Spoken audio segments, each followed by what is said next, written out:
ఇప్పుడు మీ జుట్టు రాలడం పూర్తిగా తగ్గిపోతుంది. ప్రిస్మోస్ B fall cure miracle herbal hair oil తో. అసిస్టెంట్ కొరియోగ్రాఫర్ ను లైంగికంగా వేధిస్తున్నాడని ఆరోపణలు ఎదుర్కొంటున్న జానీ మాస్టర్ ఎక్కడ ఉన్నాడు అనేది ఇప్పుడు పెద్ద ప్రశ్నగా మారింది. ఆయన ఫోన్ స్విచ్ ఆఫ్ చేసుకున్నారు. హైదరాబాద్ లో ఉంటున్న తన ఇంట్లో కూడా ఆయన లేరు. దీంతో ఆయన కోసం వెతుకులాట మొదలైంది. ఈ క్రమంలో ఆయన ఏపీలోని ఆ ఊళ్ళో ఉన్నట్లుగా తెలుస్తోంది.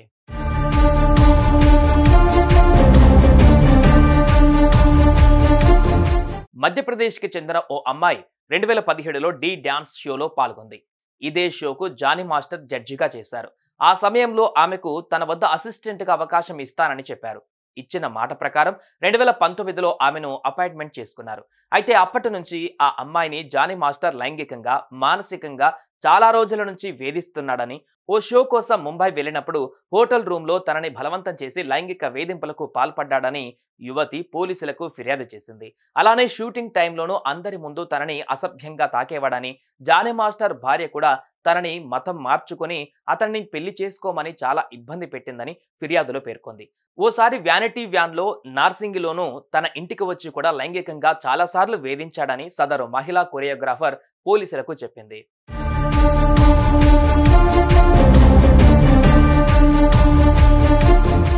యువతి ఫిర్యాదు మేరకు పోలీసులు కేసు నమోదు చేసుకున్నారు. పలు సెక్షన్ల కింద జానీ మాస్టర్ పై కేసు నమోదు చేశారు.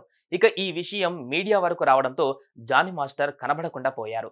తన ఇంట్లో నుంచి పెళ్ళాం పిల్లలతో వెళ్లిపోయారు. ఆనాటి నుంచి జానీ మాస్టర్ ను పోలీసులు వెతుకుతున్నారు. ప్రస్తుతం ఆయన నెల్లూరులో ఉన్నట్లుగా సమాచారం అందడంతో అక్కడి పోలీసులని సంప్రదించారు. ఒకవేళ అక్కడే ఉంటే నెల్లూరు పోలీసులు హైదరాబాద్ పోలీసులకు సమాచారం ఇస్తారు. ఆ తర్వాత నోటీసులు జారీ చేస్తారు.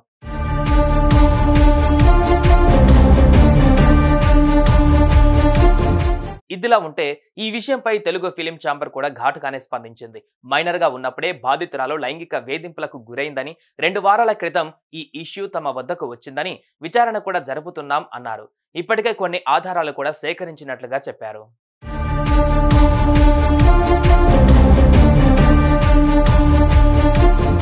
జానీ మాస్టర్ చుట్టూ ఉచ్చు బిగుస్తోంది. ఎప్పుడైనా ఎక్కడైనా అతన్ని అదుపులోకి తీసుకోవచ్చు పోలీసులు. ఇప్పటికే వెతుకులాట ప్రారంభించారు. నోటీసులు ఇచ్చినా రెస్పాండ్ అవ్వకపోతే అప్పుడు పోలీసులు తగిన యాక్షన్ తీసుకుంటారు. ఇలా తప్పించుకొని తిరిగితే నిజంగానే జానీ మాస్టర్ తప్పు చేసి ఉంటాడనే టాక్ వస్తోంది.